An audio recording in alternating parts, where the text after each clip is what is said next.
Exercise 16.1 for class 8, question number 6, page 150, serial number 1970, port 495 serial number.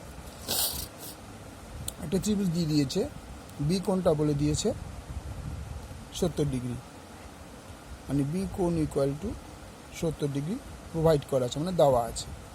এই বাহুটা আর এই বাহুটা সমান বলে দিয়েছে, এবি ইকুয়াল টু, প্রশ্নতে দিয়ে দিচ্ছে এবি ইকুয়াল টু এসি হলে এসি ও বিএসির মান চাই। তাহলে আমি আগের অঙ্কটাতেও বলেছি তোমাদের যে দুটো বাহু যদি পরস্পর সমান হয় তার পাশের কোণ দুটো সমান। তাহলে এই বাহুটা যেহেতু সমান, তাহলে এটা যদি 70 হয় তাহলে এটাও 70 ডিগ্রি হবে। বোঝা গেল?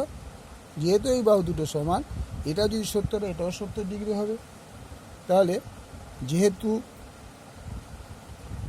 যেহেতু এবি ইকুয়াল টু এসি, সুতরাং কোণ বি ইকুয়াল টু কোণ সি ইকুয়াল টু 70 ডিগ্রি। বোঝা গেল? তাহলে এবার কোণ বিএসিটা কত হবে? তো কোণ বিএসি ইকুয়াল টু তিনটে কোণের সমষ্টি কত? 180 ডিগ্রি। 180 ডিগ্রি মাইনাস কোণ বি প্লাস কোণ সি।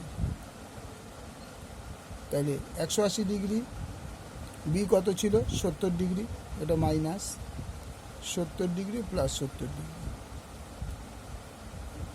তাইলে 180 ডিগ্রি মাইনাস 140 ডিগ্রি, তার মানে 40 ডিগ্রি। তাইলে কী দাঁড়ালো আনসারটা? এটা হয়ে গেল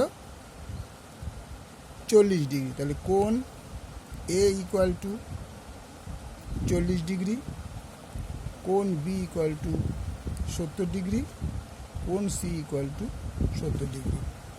ওকে, অ্যান্সার বুঝতে পারলে? Thank you.